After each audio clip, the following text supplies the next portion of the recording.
Hello YouTube, with you again once more, Podchip episode number 4. Yes, I am Latvia XL, the reballer.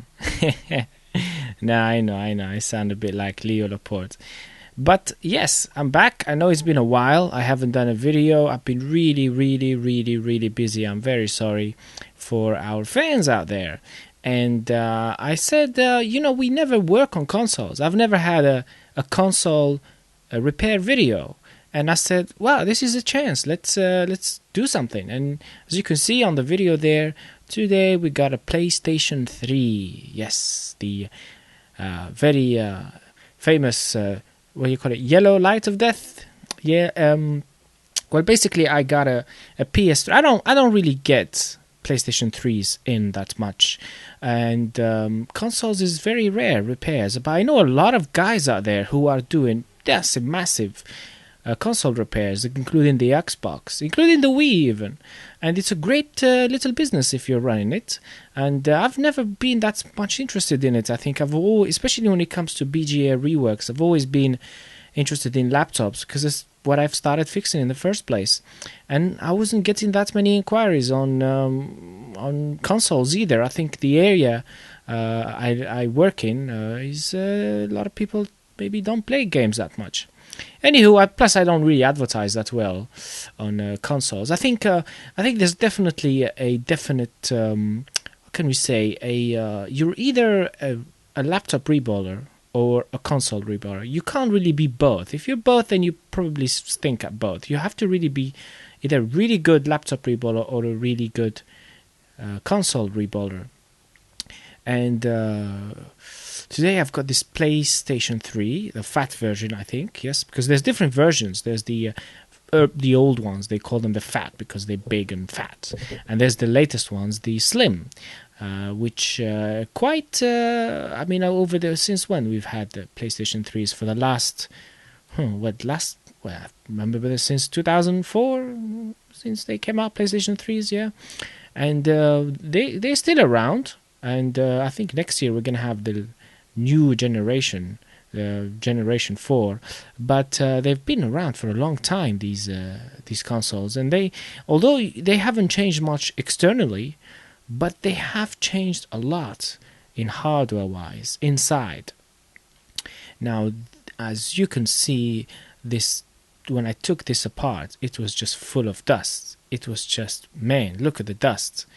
And yes, this has the yellow light of death, where when you power it on, you get a yellow light.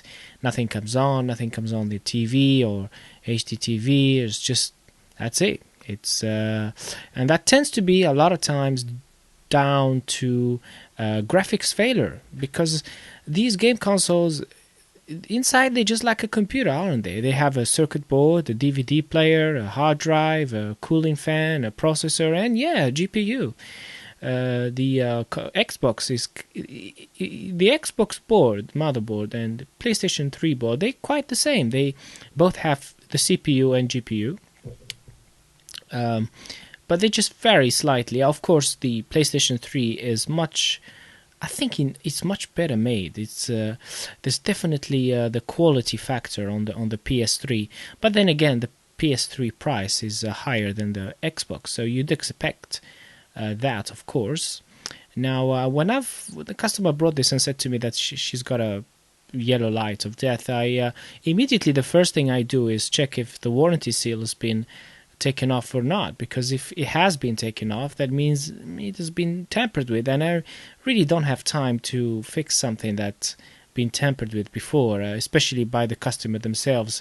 You might have heard people heat gun them all the time and hair dry them and oven them and all that sort of thing, as that really decreases the chances of me, or all of us, the professional repair, of getting a successful repair and getting paid, So the first question I always ask any console that comes in is, have you broken the warranty seal? So that tells me if, in this case, of course, the warranty seal was still on. So I said, of course, I'll give it a chance. Let's see what we could do. Now, you might think this is going to be a reball video, but no, this is not a reball video. As surprised as you might be, this is going to be a reflow video. yes, I'm gonna reflow this.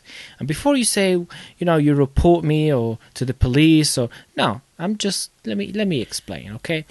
Now, most reflows on consoles last a lot longer than on laptops. Because as you may not know, when doing any reflow on a laptop, whether it's with your heat gun or even your 20,000 pound reflow machine, you're still going to have a 3 months to lifetime and maximum. If you're lucky, that 1 in 100 will get maybe 6 months or more, or maybe permanent reflows, but it's very rare. But in consoles, it's entirely different. I find that if I do a reflow, it would give me at least 8 months, really, if not more than a year. It's very rare for me to see a customer returning after I do them reflows on consoles. But then again, I don't really do that much. I'll probably do maybe 1 a month if I'm lucky. But the reason why is because the way consoles are being used and the way they're designed is entirely different from laptops. In consoles, the motherboard, you can see in the video, the motherboard is wrapped, especially for the PlayStation 3, is wrapped with this metal case. And you don't find that in laptops. The other thing is the motherboard is very well sturdy. It's the way it's fixed to the base of the PlayStation with at least, I don't know, like 15 or 20 screws to hold it well from all sides. So it won't bend, it won't flex even at high temperatures. Look at the fan. The fan is huge for cooling comparing to the this must be like 400% the size of your fan in your laptop. One more other thing is, of course, the console, when it's being used, most of the time is just sitting on under your TV or on a table or on a desk, or it's never gonna move. It's not gonna flex. Where with laptops, you're constantly, moving them around. They're on your lap, and then you're banging them, and then they drop, and then they're on a sofa, and then they're being used on the bed, and so the way it's been used is also makes a huge difference. As you can see, this PS3 started to having problems with the video chips about 3 or 4 years later.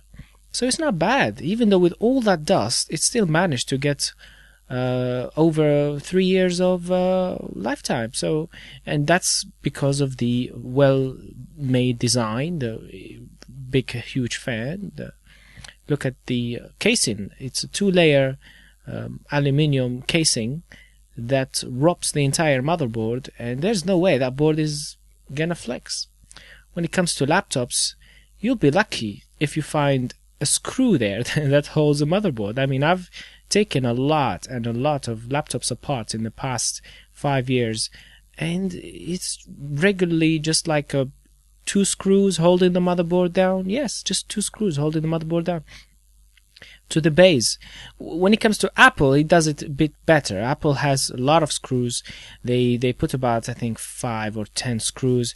But then again, MacBooks and MacBooks Pros, they are aluminium bodies, so it helps to dispense the heat from the motherboard straight into the aluminium casing, so they don't heat up that much. But this PlayStation, the poor heatsink is just blocked with dust. It's overmolded with dust. The fan couldn't cope anymore, and the people, what do they know? It doesn't say in the manual when you buy it, after 3 years you have to have the dust cleaned. So the other thing is the thermal grease. Yes, the thermal grease, as you can see, gets really dry after 3 years, and that's also down to what the manufacturer chooses to put. I don't know what they put there. What kind of do they put? Arctic Silver 5? I don't know. So it must be a cheap thermal paste, because they have to use a lot. So I suppose they want to do as cheap as possible. And it dries after a period of time. After 4 years, that thermal is no grease anymore. It's solid. So what happens is, the main goal of thermal grease, the main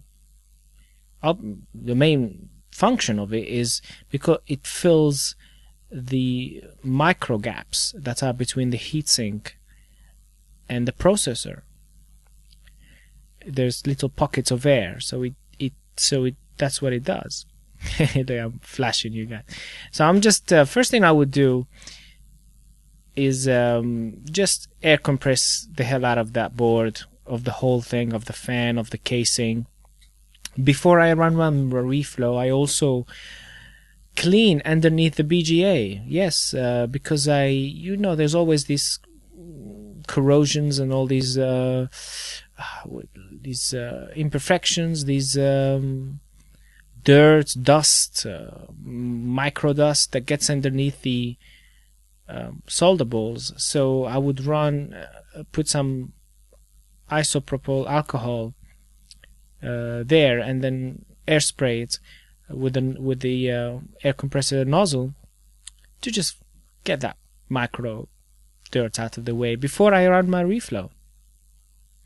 And after cleaning the old paste with also isopropyl alcohol, but you can also get these stuff from Maplins where they also clean thermal paste if it's difficult to use. If you actually go back to the other videos we've done on TechNoob, we show you how we use a heat gun to remove the old paste, which is really dry. Just with the heat gun, heat and some helps a lot. So I would do a complete clean on the motherboard before running my profiles. But here is the other thing which is unusual from our previous laptop rebuilds and reflows, is the console circuit boards are very big. They are at least twice the size of a laptop circuit board. And what that means is if any heat is introduced to them without their, if any heat is introduced, they rot very badly. They are prone to rotting. So what happened, the solution was to stop them, because as soon as you put this board on your machine and you run your profile, it will rot, and there's nothing you could do about it. And you if it rots, your profile is gonna fail. I mean, you're gonna have a flexed motherboard. The solder balls are not going to solder properly. But just before we get to that, the PlayStation 3 uses this heat shield. Yes, the heat shield that they put two of them on top of the processor and the GPU. The GPU is called the RS6, and that's what would reflow first on the yellow light of death. That's the usual suspect. And if that doesn't work, we'll then go and reflow the processor. But we must remove the heat shield on top of the GPU, because some people do reflow with it, but I just don't recommend it, because that heat shield is going to take a lot of heat from your rework machine. It's going to absorb all that power, all that energy. So it is vital to remove it. Whether you're working with infrared or hot air, you will have to remove it. And it's quite easy to remove. It's not that bad. Of course, it takes a bit of skills. You will need a heat gun to heat the heat shield. And then you would use a flat tool. I'm using my Seams tool for opening mobile phones and iPhones. Sorry, I blocked the view there. But there are, I think I'm going to put in the comments, different tools, links to different tools you can use to slide in between the GPU and the heat shield and remove that heat shield. And some people do it without any heat. I just use the heat to help it and make it faster. This is the second tool you could use. You get this other tool when you buy rebuild jigs. And it's quite useful as well. This was recommended by a friend of mine on our Facebook group. I forgot his name. He recommended to use this tool, and it works awesome. And so the heat shield is glued actually to the GPU by 4 thermal pads, but they're not normal thermal pads. They are gluey thermal pads. And what we'll do is we are trying to separate the heat shield from those thermal pads. But you have to be really careful, because these memories, RAM bricks, are on top of the GPU, and the thermal pads are on top of the RAM bricks. So you want to be quite careful with that. You don't want to put too much force that might result into breaking the RAM bricks. And some people can do it faster. You might say, I don't do that much consoles, so sometimes I forget to get the hang of it. But the more you do it, of course, the easier it gets, the quicker it gets. And there you go. We could have just removed the heat shield, and it reveals the RSX chip, which is the GPU, the graphics processor. And on top of the GPU, there are 4 RAM bricks, memory RAM bricks. And then I'm putting some alcohol to clean the excess thermal grease and be able to carry out my profile. This way my profile will be shorter, it will be quicker and more successful because I don't have the heat shield in there. Plus the heat shield adds a lot of weight to the GPU, and that might result into maybe what we call pillow balls, head on the pillow. Yes, we call it head on the pillow, where the solder balls sort of doesn't have a round shape. It has more of a what do we call it? More of a what do you call that? American football, rugby ball shape. Because of too much weight, and we want to have that perfect round shape. So when it comes down to that, it's really like a laptop reflow now. Now this is the other trick. Remember when we said about the roping problem with the console? The bigger your circuit board size, the more prone to roping you are. So the solution was to get one of these stands, or one of these jigs. Yeah, this is a support jig for PlayStation 3, and you can get these off eBay easily, and they are custom made for each type of console. And believe it or not, you're going to need about, if you want to do all PlayStations, all Xbox, you're going to need about 6 or 7 of them, because the PlayStation 3 has had 3 different designs. Actually 4, including the Slim, and you will need one support jig for each one of those motherboard designs, because although they look the same, they vary in where the screws are. They vary slightly, and that's why different supports are made.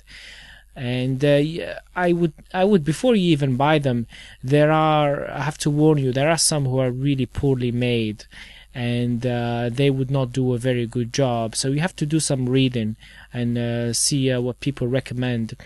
The ones I have, I gotta be honest, I can't recommend any. I bought from different providers, different sellers, and I don't even have all of them. But the ones I have are pretty good. I have these black painted ones, which I gotta be honest, it's not really the best recommendation.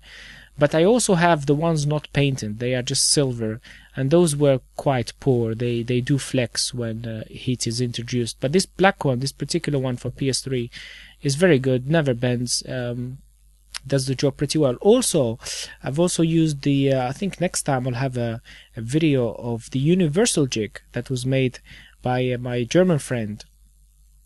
That I've used on an Xbox for next time, and that works pretty well. It's quite thick, and so it won't rot at all. So I would say the thinner your support jig, the poorer it's gonna be. So get something quite thick. That most likely maybe be made by aluminium made, so it's better than steel. And once the other thing with that. Well, the downside, I mean, the good side is, yes, the support jig would stop your motherboard from bending, from flexing and roping. But the other thing it does is it raises the motherboard higher than without a support jig. So to compensate for the height, of course, the higher it is, the less heat it's going to receive. So to compensate for that, we're going to have to modify our profiles. We're going to have to add more heat than our normal profiles because the motherboard is higher from the bottom heater. So I've added about, I think I'm doing my profile here, and I would say add about 20 Celsius to each step on your profile. And a profile on your rework machine would have, depends how many steps it has. You want to first get your your preheating, and then your soaking, and then your reflow temperature, and then your temperature above reflow. So about 4 steps there. And I think in this, I can't really remember, I've done this video about 2 weeks ago, and I would say without the heat shield you want to get to about 230 Celsius for a reflow, and then keep that temperature for about I keep it for about 60 seconds at that temperature, and of course monitoring my solder balls that they are melting, and then I would drop it down immediately, and then it would cool, switch off the machine, and then start cooling from about when it gets to maybe 150 Celsius, and then I would just leave it there the whole 10 minutes without even touching it. So then the board sort of gets back to its original position, whatever, everything cools down properly. But with the heat shield, if you don't want to risk removing the heat shield, I understand. Some people are just beginning. They don't want to carry out the risk. They just want to minimize the risk. Yes, it is possible to do it with the heat shield. There's nothing wrong with that. However, you're going to have to go at a much higher temperatures. Without the heat shield, we said we go about 230 Celsius. So with the heat shield, I would say you're going to have to go to about 245 to even 250 Celsius, because that heat shield is going to absorb about 20 Celsius of your heat. And you might have to run the profile twice or 3 times. Maybe the first time it will be a bit cold, so your machine has just started. So you might have to run it twice or 3 times just to be sure. And of course you need to watch out your solder balls that they are actually melting. And don't forget flux, of course. That also helps a lot. So I'm just using my Holton R390 in here, just your regular profile, nothing fancy. I prefer a lot more higher temperatures on the bottom heat, of course, because the motherboard is higher. And yes, it's also the same with the Xbox, because they're very similar circuit boards, the Xbox and the PlayStation 3.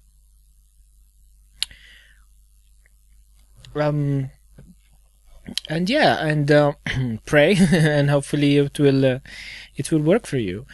Doing it with a heat gun is not advisable. You know, when you hear those stories, I always laugh when I see those videos. Here's how to fix your PS3. Just put it in an oven, or just use a hair dryer or a blowtorch. That's a temporary repair. That's not gonna last long. It's actually gonna do more damage to your PlayStation than it's gonna fix it. It's gonna keep reoccurring, of course, because here we're showing you the professional way. You know, this is how professionals do it, how the manufacturers themselves do it. And if that doesn't work, there's always the other possibility of doing the reball, where we have to replace the solder balls on the GPU or the processor. But that's a much more daunting task. That's a step I actually want to stay away with. And despite my experience, I still find it a bit challenging to do the PlayStation 3. But maybe before I was doing them, all my reballs were being done with the heat shield on. But lately I've been having some great success with the reballs, with removing the heat shield. The thing is, it's difficult. The chances of success are pretty slim comparing to laptops and Xbox. Xbox for me is very easy. It's can even do it blindfolded. But PS3 is always is a bit tricky. And if you have any questions, guys, you can email them to me at thereballer@gmail.com, and I'll try and answer all your questions. Usually I reply to all the emails straight away and then come here and talk to them over the show. But this time I haven't really prepared any emails. But thank you guys for those who are sending out emails, and I'm sorry if some of you didn't get an answer, but hope I will get the time to answer all of you. But most of the questions, if I can remember, some people were saying whether they would use a UE preheater with the normal hot air gun or SMD station setup. Yes, that can work. I wouldn't advise it, but if you can't afford a proper rework machine, yes, it's one way of doing it. But to be honest, BGA rework machines have gone really cheap now. I mean, they've gone so cheap that it's almost the cost of a DIY setup nowadays. You could get something for about $600. And it will still do a pretty good job, and it's all automatic. You really don't want too much hassle. When you do it the manual way, when it's not automatic, you're gonna have to you have to be really good at multitasking, because you're gonna be watching your solder boards, watching your temperatures, also operating the setup. It's really difficult, especially for your first time. It's going to be a lot more difficult. I would definitely say save some money and get a proper rework machine, something like a Honton R390 or a Bird, I don't know, 5000, Bird 6000. No, actually, something with controllers on it. It's much better.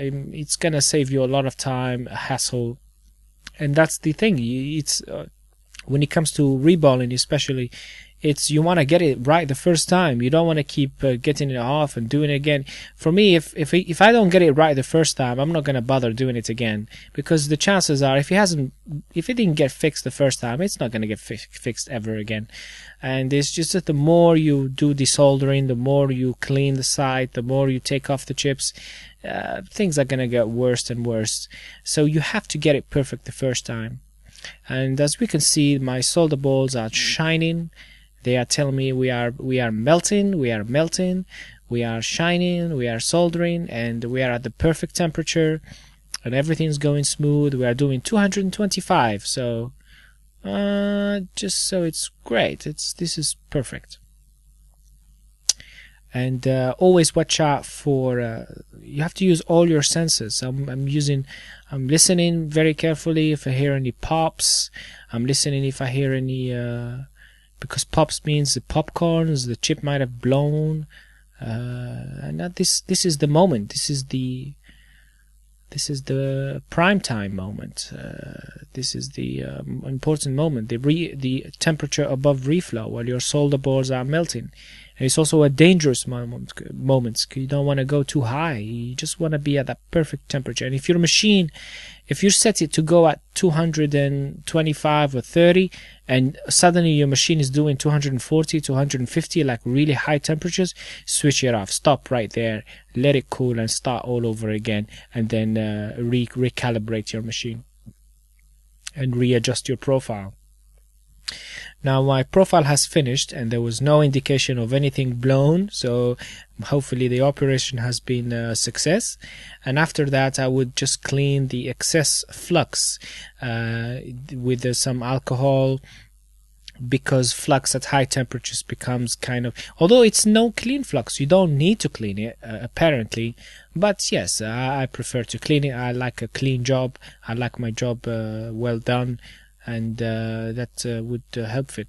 And one more thing, actually, it's at the end of the day, we are humans, and you're gonna notice. Watch very carefully the circuit board, and let me know if you can notice something at the end of the video, or and write me in the comments. So just at the end of the day, we are all humans, and we all make mistakes. So there is a mistake in here, and if you're clever enough, write down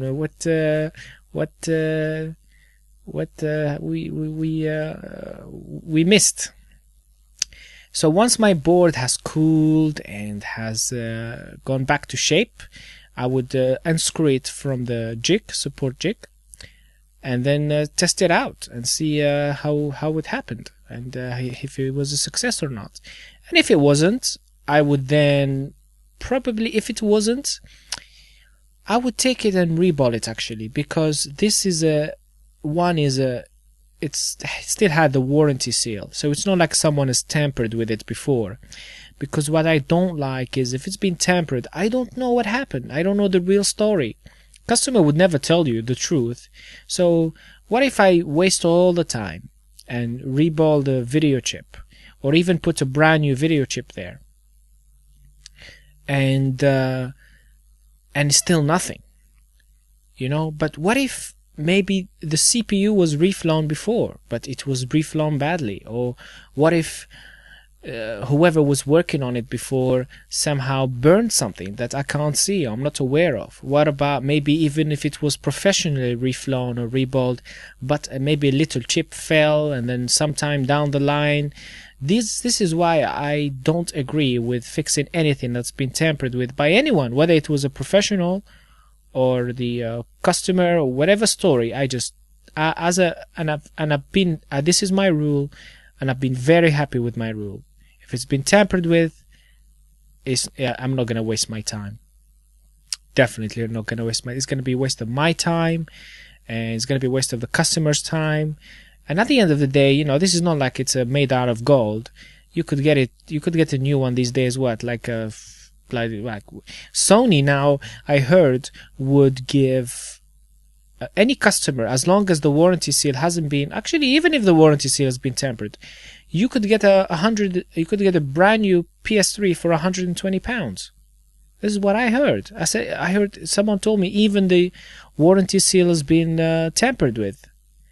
So if you can get a new one for 120, no, actually, you will get. I heard you will get a brand new one I'm not correct on this, but this is what I heard.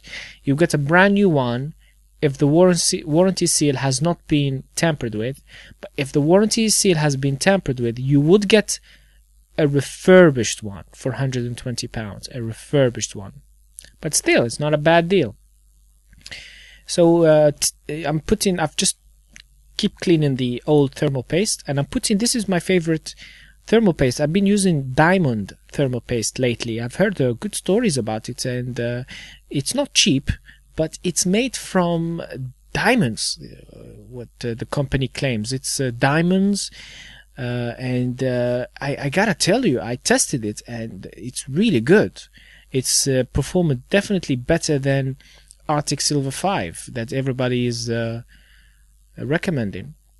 However, yes, there's a big however, I'm not going to use my diamond thermal paste that costed me £20 on a PS3. I'm going to use just my normal cheap thermal paste, because it's a huge chip. The processor and the GPU are bloody huge. They are big. I'm not going to, I'm going to have to use 2 syringes of my precious diamond thermal paste. So, plus at the end of the day, it's not like this is gonna last for like 3 years. It's the actual customer. She brought it. She said, "Please, as long as it lasts me until Christmas, just so I can get to Christmas and get another PS3 for them by Christmas as a new gift. That would be great." So they were not looking for a long-term solution. Just although this is gonna last. I've been doing reflows on consoles for the last 2 years. I've never had one return, actually, never. Except from laptops, of course, which are a totally different story, as we explained at the beginning of the video. But yeah, you might say, why did you not put thermal paste Arctic Silver 5? You are not a professional. No, actually, let's be, how much am I gonna get out of this? Out of this reflow, I'm gonna get about £35. Really, £35. I'm gonna put a £20 thermal paste. No, it doesn't work. It doesn't make sense. It doesn't make business. So just putting it all back together, making sure everything is spick and span, and hoping that it will fix the issue. And before if it does work, this is the other thing. I don't call the customer like the same minute. No, I done two. When you just fix something, anything, and you're so happy, oh my gosh, it's fixed, and you want to call it that same second. Hey, it's ready. And sometimes you fix a computer or a laptop or a PS3 and you haven't put it back together yet, but you're so excited to tell the customer, hey, it's fixed. I fixed it. It's ready. And sometimes that could be a mistake, because you fix it and then the customer shows up and then you either haven't put it back together yet, or you just put it back together and the customer shows up and then there's a side problem you haven't looked at or you overlooked. So no, I would always recommend, if you fix something, yes, save the excitement, but keep testing. Put it all back together and test everything and make sure everything is tested and make sure it has run for a few hours and there was no issues, and then ring your customer and tell them to come and pick up. Yeah, you don't. I know how it feels. I know it's really, really good feeling that you want to call them the same minute. And I've had customers who come just like 5 minutes later, and I'm like, I know I told you I fixed it, but I haven't really put it back all together yet. And there's like, oh, I was home and I came all the way from home, and so no, that's not professional. Always keep testing and then call your customer. Yeah. What else can we cover? What else we haven't covered? Yes, I've also, as I said, I don't do much consoles, and I don't advertise. In fact, in the shop, there's nowhere that advertises console repairs. But there's a word of mouth. This mother, she had her PS3 fixed. She's gonna tell the other mother, and because at the end, the problem with consoles is, from a business point of view, for me, it can't work out. I don't have people working for me so they could do that, and my time is devoted to laptops and your regular computer problems, and also some small business support. So my time is really taken up by all that, and I wouldn't have enough time to do consoles. Because let's be reasonable, you really can't make that much money of repairing consoles as you would do from a laptop. For example, just a price comparison, for reflowing a PS3, you get about 30 to 35, because that's really the price range. That's how much all the other competitors are charging. It's a very competitive market. Well, when it comes to laptops, you would probably get twice the amount of money from that, and for it's exactly the same time. You're gonna spend the same time. It's almost the same work, but it's half the price. So it's very difficult for me to do that. The thing with consoles is, if you want to do consoles, you only do consoles, because you're gonna get a lot of them, because the demand for console rework is a lot more than laptops and other devices. But the money for them is half. For me, I prefer to do less. I prefer to do less work. I prefer to do just laptops, so less work, but more money. But some other people have it going really well. They do a lot of consoles and they get so good at it. They could do it really quick and they do a very, very good job. There's nothing wrong with that, but they have to do a lot. They have to be they are really hard working. I'm not. I'm a lazy person. I'm not as hard working as they are. And what I'm talking about is, some people are doing like 10 reworks, 10 consoles a day. Can you believe it? Mind me, so when someone drops me a console, I say, you know what, just give me 3 days, just go have a coffee for 3 days and come back after 3 days and we'll see what happens. Can't promise anything, because they really have no other choice. I'm the only one in the area, in my town, and there's no one else doing it. And I'm doing my best not to advertise as much as possible, so they don't all somehow bring me the old consoles, because it's an old console. It doesn't worth much. Even if they just go and get a second-hand one, it's not even gonna be that much anyway. So, but it's easier. It's easier to take apart because things are bigger. It's easier to fix. It's much easier to once you get the hang of it, of course, to rework, because the area around the rework, the BGA rework, is much bigger. You have a lot of space, where on a laptop everything is cramped together. You barely have any space. Like, there's just a couple of millimeters between the GPU and your next resistors and capacitors and voltage regulators. When it comes to consoles, it's like an ocean. To me, I see it like an ocean of space surrounding the GPU, and that's really good. That's really helpful.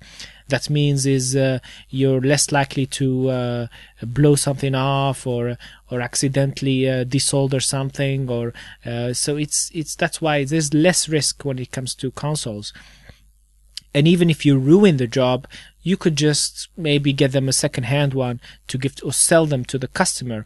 Well, with laptops, if you ruin the job, it's difficult to find the exact same laptop or the same range. It's much more difficult, of course. So you really have to think of what you want to do. The other thing is there's a lot of repairs, not just reflowing and reworking with consoles, but they really have just a lot of problems with their DVD players and their laser players. Oh my gosh, the amount of calls I get.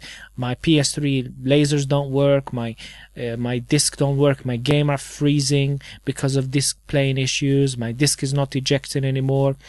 There's a lot of that, and you could make a lot of money just from doing laser rework. And people are replacing lasers and replacing drives because it's not doable. You can't replace the drive like you would do on a laptop or on your computer, where you just replace another drive with any other drive and it would still work. No. Microsoft and Sony have been clever when doing PlayStation 3s. I think it's to do with cheating, so they can protect from hacking and cheating. What they've done is the DVD drive is married to the circuit board. Yes, the DVD drive will not work if you take it off from one console and plug it into another console. No, it won't. Even though it's the same console from the same year, the same generation, even probably made in the same factory on the same day and the same hour, it's not gonna work because they have codes that are just married. There's no way. So the only way is to replace just the laser component, and that's the one that's more prone to fail. And it's quite tricky to do that. Yeah, it's it's not gonna be like your regular geek. It's not gonna be able to do that because it requires some soldering, some skillful work, and it also requires the right part.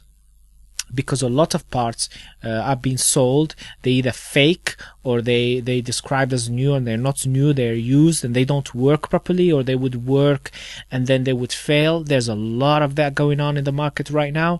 So the right supplier is also a very important factor. So I was quite surprised that I get that. And I don't do laser replacements. I gotta say, I'm being honest. I don't do much consoles, so I don't pay that much attention to them, to the world of consoles, or what's going on with them. You know, what's the latest patches and latest tricks and latest hacks and mods and that. I'm not the guy. You know, I just said, let's just do a little bit something different out there today, and just so we can see what happens. And yeah, so it's I know a lot of people now doing it. Some people have even gone from doing them from as their like home business. They've been hired by companies and professionals to do the PS3 repairs and console repairs in their companies. I have a friend who's even been hired by Sony to do their warranty repairs. The guy's been doing console repairs from his home for the last 3 years, I think, and now he's been given contracts by Sony to fix their PlayStation 3s from the warranty customers. I think that's great. It's really great. I'm very proud of him. So it's something, it's something out there, and it's something, gives you something to think about. And it's a big word out there. Is it a growing market? Not really. No, it's not really a growing market. What's the future looking for consoles? From my point of view, yes, there's been Sony and Xbox say, only 10% of our consoles failed. That's not much, but the real life, we know it's been at least, I would say, 70% of their consoles failed. And maybe it's not because of their fault, because it's the dust fault. Who's to blame is dust. Dust gets into the fan, and as long as there's fan turning in any device, there's going to be air drawn, and the air will have impurities in it, will have dust, and over time, a couple of years, that dust gathers up, blocks the heatsink, causes overheating problems. the hardware, GPUs, CPUs, etc. They're only set to work with certain temperatures, but if you introduce higher temperatures than they're meant to be working with, they're gonna start having problems. So, however, the new consoles, the PlayStation 3 Slim and the Xbox 3 Slim, no longer uses two separate GPU and CPU. They use one single BGA, which is the GPU and the CPU at the same time. Now you might think, wow, this is good news. This is really good news for us. We only have to reball one. We only have to reflow one. It's only going to be one suspect. But the question is, are there that many failures now with the new PlayStation 3 Slim and the Xbox Slim? I don't know. If there are, write it in the comments. If you're still getting as many PS3 Slims as you were getting the Fat and the Xbox, I'd love to know. And let us know if you're still getting... Because I think they fixed it, in my opinion. I think they sorted the problem out. Of course, they haven't fixed the dust problem. That's not going to be fixed. There's still a fan there. But I think these GPUs don't fail just from dust. They also fail from other factors, from poor quality BGAs, from poor quality reflows and soldering when it's first manufactured, when it's first soldering. And I think that they fixed that. It might not fail from... it would still fail from dust, but that's going to be a long time, isn't it? So let me know if you're still getting a lot of Slims, new generation consoles being fixed. So we power it on and see the outcome. And there you go. Got a success. Got blue lights. We're no longer getting the yellow light of death. And there's the, hey, hooray. It worked. It fixed it. So that's great. So I'm going to leave it now running for about an hour.